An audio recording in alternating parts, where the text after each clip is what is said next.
ఉమ్మడి తూర్పుగోదావరి జిల్లా YCP MLA అభ్యర్థుల లిస్టు ఖరారైంది. మొత్తం 19 స్థానాలకు గాను 11 మంది సిట్టింగ్లకు మళ్లీ ఛాన్స్ ఇచ్చారు సీఎం జగన్. ఇందులో మంత్రి చెల్లుబోయిన వేణుగోపాలకృష్ణకు రామచంద్రాపురం నుంచి రాజమండ్రి రూరల్ కి మార్చారు. పిఠాపురం, పి గన్నవరం, జగ్గంపేట, ప్రతిపాడు, రామచంద్రాపురం స్థానాల్లో సిట్టింగ్లను తప్పించి కొత్త అభ్యర్థులకు ఛాన్స్ ఇచ్చారు.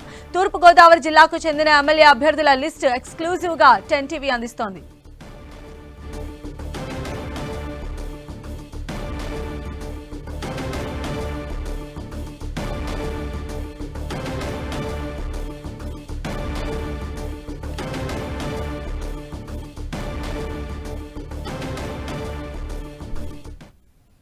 సో తూర్పుగోదావరి జిల్లాకు సంబంధించిన లిస్ట్ కూడా మొత్తం రెడీ అయిపోయింది. కొన్ని ప్లేసెస్లో ఏదైతే సిట్టింగ్లు ఉన్నారో వాళ్లకు స్థాన చలనం కనిపించారో సీఎం జగన్ అక్కడ కొత్త అభ్యర్థులకు సంబంధించి పేర్లు కూడా ఖరారు చేశారు. మరిన్ని అప్డేట్స్ కూడా తెలుసుకుందాం. మా ప్రతినిధి దుర్గా మనకు అందుబాటులో ఉన్నారు. దుర్గా, తూర్పుగోదావరికి సంబంధించినటువంటి కసరత్తు అంతా కూడా పూర్తయింది. మరి కాసేపట్లో తూర్పుగోదావరికి సంబంధించినటువంటి ప్రకటన ఉండే అవకాశం కనిపిస్తుంది. అయితే తూర్పుగోదావరిలో ఎంతమంది మార్పులు ఉండబోతున్నాయనే దానికి సంబంధించి ఒక క్లారిటీ కూడా ఆల్రెడీ వచ్చింది. జాబితా కూడా సిద్ధమైంది. ఈరోజు తూర్పుగోదావరి జిల్లాతో పాటు ఉమ్మడి అనంతపురం జిల్లాకు సంబంధించినటువంటి మార్పుల ప్రకటన అయితే సీఎం జగన్ చేయబోతున్నారు. అయితే తూర్పుగోదావరి జిల్లాలో ఉమ్మడి తూర్పుగోదావరి జిల్లాలో 6 చోట్ల మార్పులు చేస్తూ ఆల్రెడీ నిర్ణయం తీసుకున్నారు. ఆ ప్రకటన ఉండబోతుంది. ఇక ఉమ్మడి అనంతపురం జిల్లాకు సంబంధించినటువంటి 5 చోట్ల మార్పులు ఉండబోతున్నాయి. ఆ ప్రకటన కూడా ఉండబోతుంది. మొత్తం 11 స్థానాలకు సంబంధించినటువంటి ప్రకటన అయితే మరి కాసేపట్లో పార్టీ చేయబోతుంది. అయితే ముఖ్యంగా తూర్పుగోదావరి జిల్లాకు సంబంధించినటువంటి 2024 ఎన్నికలకు వైసీపీ నుంచి బరిలో ఉండబోయే అభ్యర్థులకు సంబంధించినటువంటి ఎక్స్క్లూజివ్ రిపోర్ట్ని ఈరోజు మధ్యాహ్నం నుంచి కూడా 10 టీవీ చూపిస్తుంది. ఇందులో భాగంగానే మరొకసారి అంటే ముఖ్యంగా ఈ తూర్పుగోదావరి జిల్లా అంటే చాలా ఇంపార్టెంట్, చాలా కీలకమైనటువంటి జిల్లా. ముఖ్యంగా ఇక్కడ మెజారిటీ అనేది వస్తే ఖచ్చితంగా ప్రభుత్వం అధికారంలోకి వస్తుంది అనేది ఒక సాంప్రదాయం ఉన్న నేపథ్యంలో ఈ జిల్లాకు సంబంధించినటువంటి 2024లో గెలుపు గుర్రాలను వైసీపీ సిద్ధం చేసింది. అసలు 2024 వైసీపీ తరఫున తూర్పుగోదావరి జిల్లా నుంచి పోటీలో ఉండబోయే వాళ్ళు ఎవరనేది ఉదయం నుంచి కూడా మనం 10 టీవీలో ఎక్స్క్లూజివ్గా చెప్తున్నాం. ఇప్పుడు ముఖ్యంగా రంపచోడవరం నియోజకవర్గానికి సంబంధించి ప్రస్తుతం సిట్టింగ్ ఎమ్మెల్యేగా ఉన్నటువంటి నాగులపల్లి ధనలక్ష్మి ఆమెను కొనసాగిస్తున్నారు. ఇక జగ్గంపేట నియోజకవర్గానికి సంబంధించి ప్రస్తుతం జ్యోతుల చంటుబాబు అక్కడ సిట్టింగ్ ఎమ్మెల్యేగా ఉన్నారు. ఆయన ప్లేస్లో తోట నరసింహంకు అవకాశం ఇస్తున్నారు. ఇక ప్రతిపాడు నియోజకవర్గానికి సంబంధించి ప్రస్తుతం పర్వత పూర్ణచంద్రప్రసాద్ ఆయన సిట్టింగ్ ఎమ్మెల్యేగా ఉన్నారు. ఆయన స్థానంలో వరుపుల సుబ్బారావుకు అవకాశం ఇస్తున్నారు. ఇక పిఠాపురానికి సంబంధించి వంగ గీతకు కొత్తగా అవకాశం ఇస్తున్నారు. గతంలో ఇక్కడ పెండం దొరబాబు ఆయన సిట్టింగ్ ఎమ్మెల్యేగా ఉన్నారు. ఆయన్ని తప్పించి ఇప్పుడు వంగ గీతకు అవకాశం ఇస్తున్నారు. వంగ గీత ప్రస్తుతం కాకినాడ ఎంపీగా ఉన్నారు. అయితే వచ్చే ఎన్నికల్లో ఆమె ఎంపీ స్థానం నుండి కాకుండా పిఠాపురం అసెంబ్లీ స్థానం నుంచి ఆమె బరిలోకి దిగబోతున్నారు. ఇక కాకినాడ రూరల్కి సంబంధించి ప్రస్తుతం సిట్టింగ్ ఎమ్మెల్యేగా ఉన్నటువంటి కురసాల కన్నబాబు ఆయన మాజీ మంత్రి, ఆయన్నే వచ్చే ఎన్నికల్లో కూడా కొనసాగిస్తున్నారు. ఇక కాకినాడ సిటీకి సంబంధించినటువంటి ప్రస్తుతం సిట్టింగ్ ఎమ్మెల్యేగా ఉన్నటువంటి ద్వారంపూడి చంద్రశేఖర్ రెడ్డిని కొనసాగిస్తున్నారు. ఇక తునికి సంబంధించి ప్రస్తుతం సిట్టింగ్ ఎమ్మెల్యే అదే ప్రస్తుతం మంత్రిగా ఉన్నటువంటి దాడిశెట్టి రాజా కొనసాగబోతున్నారు. ఇక రాజమండ్రి సిటీకి సంబంధించి ప్రస్తుతం రామచంద్రపురం సిట్టింగ్ ఎమ్మెల్యేగా ఉన్నటువంటి మంత్రిగా ఉన్నటువంటి చెల్లిబోయిన వేణుగోపాలకృష్ణను రాజమండ్రి రూరల్కి పంపిస్తున్నారు. ఇక రాజమండ్రి సిటీకి సంబంధించి ప్రస్తుతం రాజమండ్రి ఎంపీగా ఉన్నటువంటి మార్గాని భరత్ను రాజమండ్రి సిటీ అసెంబ్లీ స్థానానికి వచ్చే ఎన్నికల బరిలో సీఎం జగన్ దించబోతున్నారు. ఇక ముఖ్యంగా అనపర్తికి సంబంధించి అనపర్తిలో ప్రస్తుతం సిట్టింగ్ ఎమ్మెల్యేగా సత్తి సూర్యనారాయణ రెడ్డి ఆయన సిట్టింగ్ ఎమ్మెల్యేగా ఉన్నారు. ఆయన స్థానంలో ఆయనే మళ్ళీ కొనసాగబోతున్నారు. ఇక ముమ్మిడివరంకి సంబంధించి ప్రస్తుతం సిట్టింగ్ ఎమ్మెల్యేగా ఉన్నటువంటి పొన్నాడ సతీష్నే మరొకసారి సీఎం జగన్ కొనసాగిస్తున్నారు. ఇక అమలాపురానికి సంబంధించి సిట్టింగ్ ఎమ్మెల్యేగా ప్రస్తుతం మంత్రిగా ఉన్నటువంటి పినిపే విశ్వరూప్ ఉన్నారు. ఆయన స్థానంలో ఆయన కుమారుడు పినిపే శ్రీకాంత్కి వచ్చే ఎన్నికల్లో సీఎం జగన్ అవకాశం ఇచ్చారు. ఈ విషయాన్ని ఆల్రెడీ విశ్వరూప్ కూడా చెప్పారు. అయితే విశ్వరూప్కి ఈసారి ఎన్నికల్లో టికెట్ లేదనేది చాలా స్పష్టంగా అర్థమవుతుంది. ఇక పి గన్నవరానికి సంబంధించి సిట్టింగ్ ఎమ్మెల్యేగా కొండేటి చిట్టుబాబు ప్రస్తుతం ఉన్నారు. ఆయన స్థానంలో మేకా రమాదేవిని కొత్తగా తీసుకురాబోతున్నారు.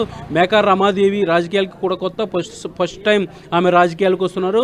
పి గన్నవరం కొండేటి చిట్టుబాబు స్థానంలో మేకా రమాదేవి ఆమె ఎన్నికల బరిలో ఉండబోతున్నారు. ఇక రాజోలుకు సంబంధించి గత ఎన్నికల్లో జనసేన పార్టీ నుంచి గెలుపొంది వైసీపీకి అనుకూలంగా మారినటువంటి రాపాక వరప్రసాద్నే ఈసారి వైసీపీ అభ్యర్థిగా రంగంలోకి దించేందుకు సీఎం జగన్ నిర్ణయం తీసుకున్నారు. వీటికి సంబంధించినటువంటి ప్రకటన మరి కాసేపట్లో వచ్చే అవకాశం కనిపిస్తుంది. ఇక కొత్తపేటకు సంబంధించి చిర్ల జగ్గిరెడ్డి ఆయన ఇప్పటికే అక్కడి నుంచి 2 సార్లు గెలుపొందారు. 2014, 2019 2 సార్లు గెలుపొందారు. ఆయన మరొకసారి కొత్తపేట నియోజకవర్గం నుంచి 2024 ఎన్నికల బరిలో ఉండబోతున్నారు. ఇక మండపేటకు సంబంధించి ఎమ్మెల్సీ తోట త్రిమూర్తులు ప్రస్తుతం ఆయన ఇన్ఛార్జిగా కూడా మండపేటకి ఉన్నారు. ఆయనే ఎన్నికల బరిలో ఉండబోతున్నారు. ఇక రామచంద్రపురానికి సంబంధించి సిట్టింగ్ ఎమ్మెల్యేగా ఉన్నటువంటి చెల్లిపోయిన వేణును రాజమండ్రి రూరల్కి మార్చారు కాబట్టి అక్కడ స్థానికంగా ఉండేటువంటి ఎవరైతే పిల్లి సుభాష్ చంద్రబోస్ కుమారుడు పిల్లి సూర్యప్రకాశ్ని వచ్చే ఎన్నికల బరిలో సీఎం జగన్ దించబోతున్నారు. ఇక ముఖ్యంగా చాలా నియోజకవర్గాలకు సంబంధించి మార్పులు చేర్పులు చేసినటువంటి సీఎం జగన్ అలాగే పెద్దాపురం నియోజకవర్గానికి సంబంధించి గత ఎన్నికల్లో టీడీపీ కైవసం చేసుకున్నటువంటి స్థానం ఇది. పెద్దాపురానికి సంబంధించి ప్రస్తుతం ఇన్ఛార్జ్గా దౌలూరు దొరబాబు ఉన్నారు. అతనే కొనసాగబోతున్నారు. 2024 ఎన్నికల్లో ఆయనే పోటీ చేయబోతున్నారు. ఇక రాజానగరం సంబంధించి గతంలో కూడా ఎమ్మెల్యేగా జక్కంపూడి రాజా ఉన్నారు. సిట్టింగ్ ఎమ్మెల్యేను మరోసారి కొనసాగిస్తున్నారు. ఇలా మొత్తానికి 4 చోట్ల సిట్టింగ్లకి పూర్తిగా టికెట్ లేదని చెప్పాలి. ముఖ్యంగా జ్యోతుల చంటిబాబు, పర్వత ప్రసాద్తో పాటు పెండం దొరబాబు, కొండేటి చిట్టుబాబు ఈ 4 సిట్టింగ్లకి పూర్తిగా టికెట్ లేదు. ఇక మరొక సిట్టింగ్ ఎమ్మెల్యేగా ఉన్నటువంటి పినిపే విశ్వరూప్ ఆయన కుమారుడికి స్థానం ఇస్తున్నారు కాబట్టి అతనికి ఈసారి ఎమ్మెల్యే అవకాశం ఇవ్వట్లేదు. ఇక ముఖ్యంగా 2 మంత్రులకు స్థానచలనం కలిగింది. అందులో చెల్లుబోయిన వేణును రాజమండ్రి రూరల్కి పంపిస్తున్నారు. ఇక విశ్వరూప్ని పక్కన పెట్టినటువంటి పరిస్థితి కనిపిస్తుంది. ఇక 2 ఎంపీలు ముఖ్యంగా వంగా గీత కాకినాడ ఎంపీగా ఉన్నటువంటి వంగా గీత పిఠాపురంకి ఆమె ఎమ్మెల్యే అభ్యర్థిగా బరిలోకి దిగబోతున్నారు. ఇక రాజమండ్రి ఎంపీగా ఉన్నటువంటి మార్గాని భరత్ ఆయన రాజమండ్రి సిటీ ఎమ్మెల్యే అభ్యర్థిగా బరిలో దిగబోతున్నారు. ఇలా మొత్తానికి ఉభయ తూర్పుగోదావరి జిల్లాకు సంబంధించి ముఖ్యంగా ఉమ్మడి తూర్పుగోదావరి జిల్లాకు సంబంధించి అతిపెద్ద జిల్లా, చాలా కీలకమైనటువంటి జిల్లా. మొత్తం 19 నియోజకవర్గాల్లో ఇప్పటికే 11 సిట్టింగులను కొనసాగిస్తున్నారు. 6 చోట్ల మార్పులు చేర్పులు చేస్తున్నారు. ఇక 2 స్థానాల్లో ఒక స్థానం జనసేన, గతంలో ఒక స్థానం టీడీపీ కైవసం చేసుకుంది కాబట్టి ఆ స్థానాల్లో కూడా వైసీపీ ప్రస్తుతం ఇన్ఛార్జీలకు ఎవరైతే ఉన్నారో వాళ్ళనే కొనసాగిస్తున్నటువంటి పరిస్థితి కనిపిస్తుంది. అయితే ఈరోజు ఉమ్మడి తూర్పుగోదావరి జిల్లాకు సంబంధించినటువంటి 6 చోట్ల మార్పులు, అదేవిధంగా ఉమ్మడి అనంతపురం జిల్లాకు సంబంధించినటువంటి 5 చోట్ల మార్పులు, మొత్తం 11 చోట్ల మార్పులకు సంబంధించినటువంటి ప్రకటన అయితే ఈరోజు రాబోతుంది. ఇప్పటికే భీమవరం పర్యటన ముగించుకుని సీఎం జగన్మోహన్ రెడ్డి తాడేపల్లి క్యాంపు కార్యాలయానికి చేరుకున్నారు. సజ్జల రామకృష్ణారెడ్డితో పాటు మిగిలినటువంటి కీలక నేతలంతా కూడా తాడేపల్లి క్యాంపు కార్యాలయానికి వచ్చారు. అయితే ఇంకా కసరత్తు అనేది జరుగుతుంది. మొత్తం 60 స్థానాల్లో మార్పులు చేర్పులు చేయడానికి నిర్ణయం తీసుకున్నారు కాబట్టి ఇప్పటికే 11 స్థానాలకు సంబంధించినటువంటి మార్పుల ప్రకటన ఆల్రెడీ చేశారు. మరొక 11 స్థానాలకు సంబంధించినటువంటి ప్రకటన ఈరోజు రాబోతుంది. అయితే మిగిలిన స్థానాలకు సంబంధించినటువంటి ప్రకటన రేపు కూడా పూర్తి చేయబోతున్నారు. అయితే దానికి సంబంధించినటువంటి కసరత్తు already CM Jagan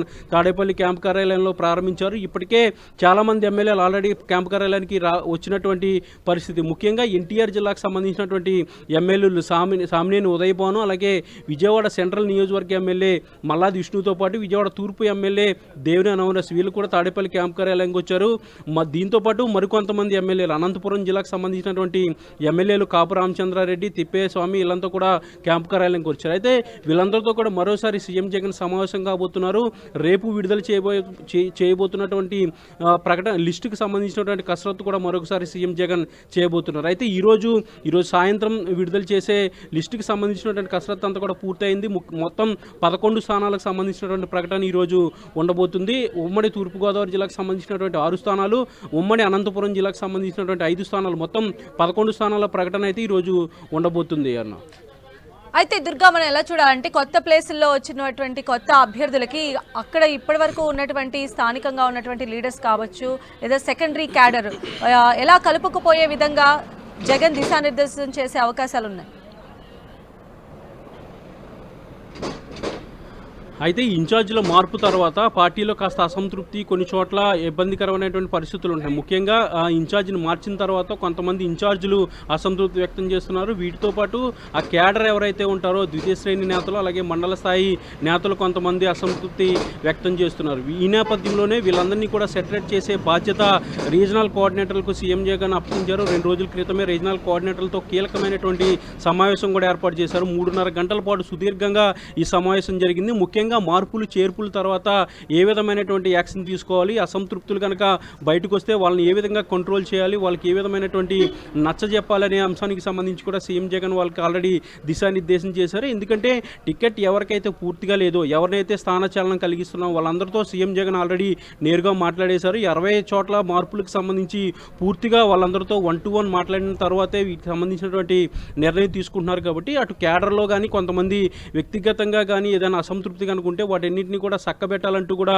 party regional కోఆర్డినేటర్లకు already ఆదేశాలు జారీ చేశారు. వాళ్ళకి బాధ్యతలు కూడా ఇచ్చారు. కాబట్టి కొంతవరకు అసంతృప్తి అనేది తాడేపల్లి వరకు కూడా వస్తుంది. ఎందుకంటే ప్రస్తుతం అయితే చింతలపూడి నియోజకవర్గానికి సంబంధించినటువంటి ఎలీజాకు సంబంధించినటువంటి వర్గానికి సంబంధించినటువంటి కార్యకర్తలంతా కూడా మిథున్ రెడ్డి నివాసానికి వచ్చారు. వాళ్ళు ఉదయం నుంచి కూడా ఇక్కడ ఉండి ఎలీజానే కొనసాగించాలంటూ కూడా వాళ్ళు డిమాండ్ చేస్తున్నటువంటి పరిస్థితి కనిపిస్తుంది. కొంతమంది తమ నేతను వచ్చే ఎన్నికల్లో కూడా కొనసాగించాలని డిమాండ్ చేస్తూ వస్తుంటే, కొంతమంది మాకు ఈ ఎమ్మెల్యే వద్దు, కొత్త వ్యక్తి కావాలని డిమాండ్ చేస్తున్నటువంటి వారు కొంతమంది. ఇలా తాడేపల్లికి అసంతృప్తికి సంబంధించినటువంటి కార్యకర్తలు వస్తూనే ఉన్నారు. వాళ్ళతో పార్టీ కీలక నేతలు మాట్లాడుతున్నారు, సర్ది చెప్పి పంపిస్తున్నటువంటి పరిస్థితి. ఏదైనప్పటికీ కూడా పార్టీ గెలుపు కోసమే ఈ మార్పులు చేస్తున్నారు సీఎం జగన్, మీరంతా కూడా అర్థం చేసుకోవాలంటూ కూడా వాళ్ళకి నచ్చజెప్పి పంపిస్తున్నటువంటి పరిస్థితి అయితే కనిపిస్తుంది. పార్టీలో మార్పులు చేర్పులు జరిగిన తర్వాత అసంతృప్తి అనేది ఉంటుంది.